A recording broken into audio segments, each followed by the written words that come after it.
but we're going to be talking now about using GitHub to manage CarpentryCon.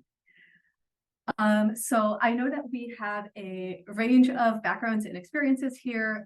We only have about 20 minutes for this. So I'm going to begin by giving an overview of what GitHub is and why we use it, and then show you around GitHub a little bit. And I'll show how we use GitHub within the Carpentries, focusing on CarpentryCon, which is our every 2 years-ish event where we bring our community together to share presentations and skill ups and so on. And then I'll talk about some of the benefits and drawbacks of how GitHub can be used. So to start off with, talking about what GitHub is. GitHub is a platform that's used for storing, collaborating on, and tracking documents.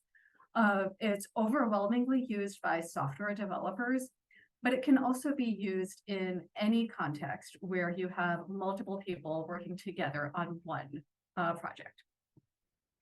It's based on the Git version control system. And a version control system is a tool that lets multiple users collaborate on a project called a repo, short for a repository in GitHub. And it lets us track exactly what changes were made, by whom, when they were made, and who approved them. There are a lot of different version control systems out there, and many platforms that specifically are based on Git. GitHub is probably the most widely used one. And with that, I'll share a bit with you all about how GitHub works. So I want to share a bit about the architecture of GitHub. And to do so, I'll show you how we have set up things for CarpentryCon. So I'm switching over to a tab. I have the GitHub CarpentryCon organization page open. GitHub begins with organizations or personal accounts.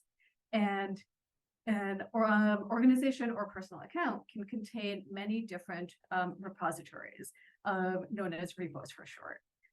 Right now, I'm in the Carpentry GitHub organization, and you can see several different repos listed.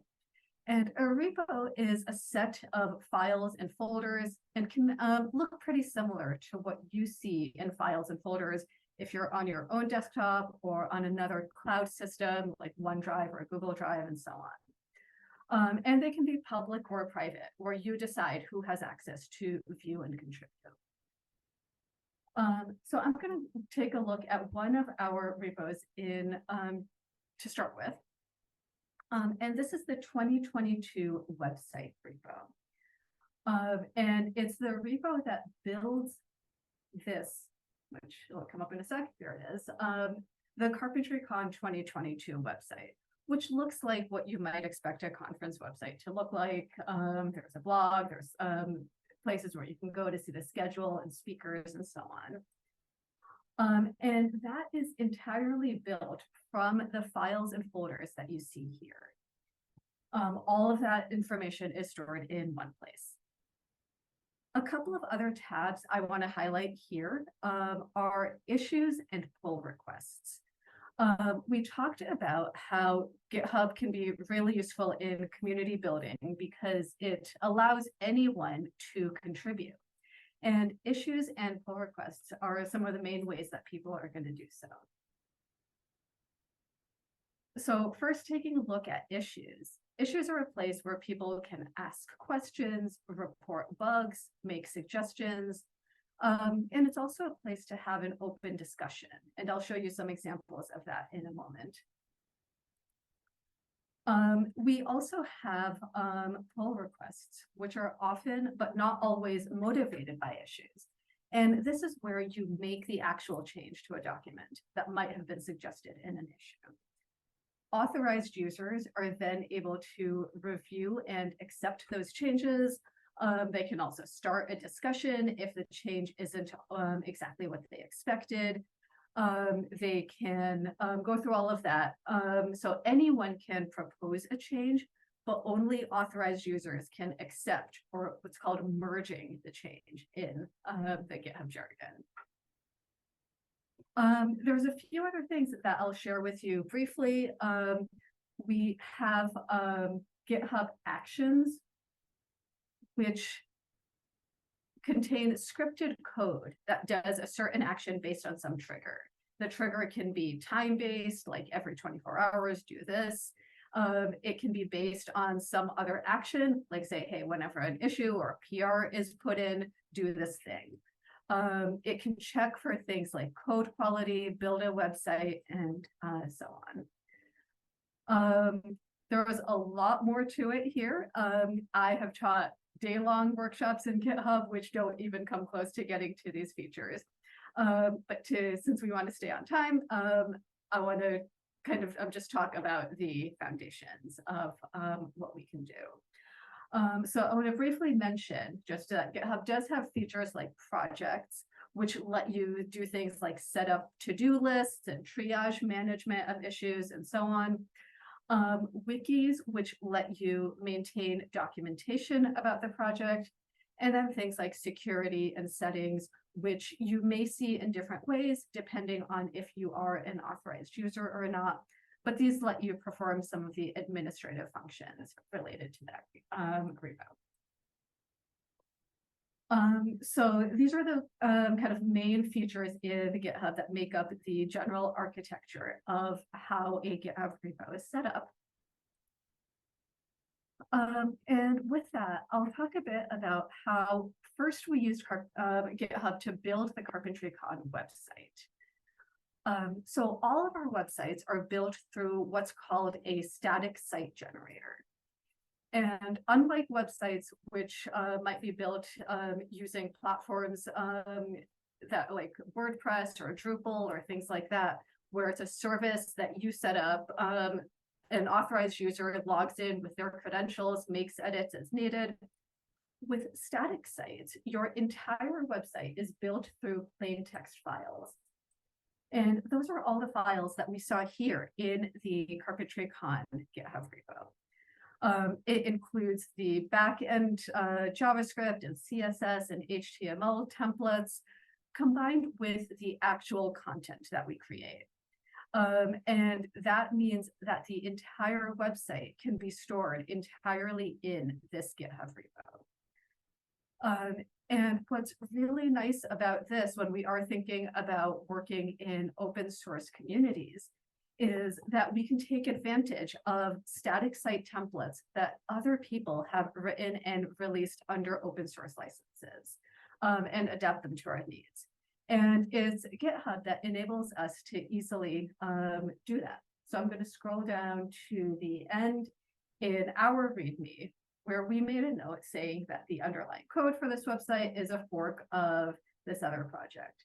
So here's this other project where someone set up this entire site template, offered it under their own license, and we were then able to use it for our needs.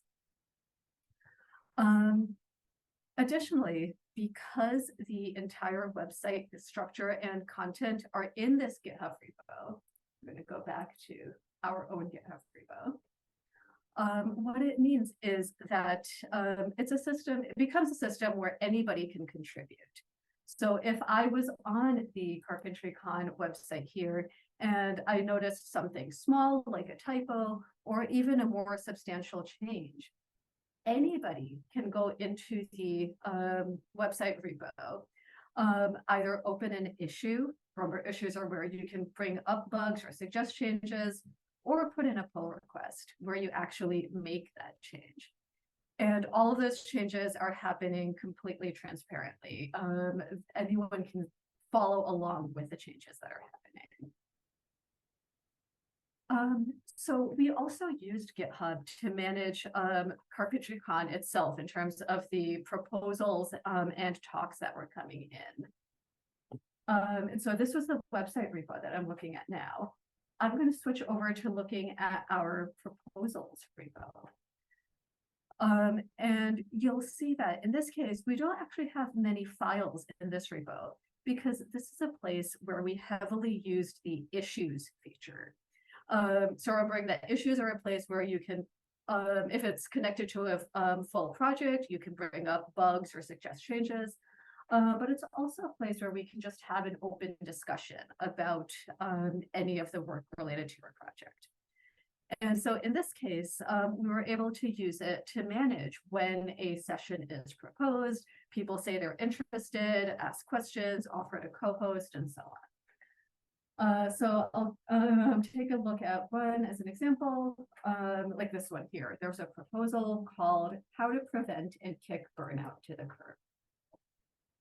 If I click through that, I can see that someone created this issue, offered in general information about the session, details, abstract, their own information, any help that they might need from our community, and so on. And then people can respond saying they want this in a different time zone, and then a discussion about adding more time slots comes out. People can, like our own Toby, who's here now, offer to be a co-host or a note taker. And so we have all of this discussion happening right in one place. Something else that's nice that we can do with the issues as they're raised here is that we can start to cross-reference issues. So I'm going to take a look at another issue as an example. This fair data and software sprint. Again, someone submitted the issue, put in their general information with details and abstract and so on. Again, there is some discussion about time zones. As a global organization, we always are thinking about how we can meet our global community. And then we also can do things like say, hey, would you be interested in joining this other one to complement your sprint? And what happens then is right here, we can see that, okay, Sarah Brown mentioned this proposal here. And if I was to click through to that one, there's a note saying that, hey, this was referenced in the library carpentry software sprint issue. And so by cross-referencing things, we can have everything together all in one place. And the last thing I want to point out about how we used issues here is you can see each issue also has a tag. And so this lets us keep track of, being able to identify things based on location, the stage in planning, the session type, and so on. So we talked about how we use GitHub to build our websites, how we use it to manage our proposals. I want to talk about some of the, I just want to reiterate some of the benefits of using GitHub. First, that centralization of our documentation and related discussions. So as we saw before, we have conversations happening all in one place, cross-referencing each other. It keeps it all together. Anyone can contribute. If you're not sure how to make a fix, but you want to make a suggestion, you can open an issue. You can have issues that are intended to foster discussion. So, if you just want to share ideas. And then you can put in PRs or pull requests if you're actually comfortable making that change. GitHub is multi-use, so it can be used to write functional code that does something like build a website or run data analytics or things like that. It can be a set of collaborative documents. It can be heavily discussion-based, like what we just saw with the CarpentryCon proposals. And it allows people to contribute based on their skills, interests, and roles. In something like the website setup, it might be that someone who's in a community management or communications management role can write content for things like blog posts. Someone who is in a technology management role can ensure that the website is building correctly. It also gives us transparency because anybody can see what changes were made, who was making them, how they were approved, and so on. And in a lot of community work, that becomes really important because you know that this decision, that it adds a level of accountability to how decisions are made and ensures that people can all participate. It's relatively low risk because every change that we make in GitHub is tracked and versioned. Changes can be undone. So if you make something, if you make a change, you're like, that's not what that was supposed to do, you can revert back to whatever your safe space was. It makes it easy to share your work, keeping in mind that you can set up either public or private repos. As long as someone has access to your repo, they can contribute to it. And depending on the license you've set up, they can also take it and use it in their own work.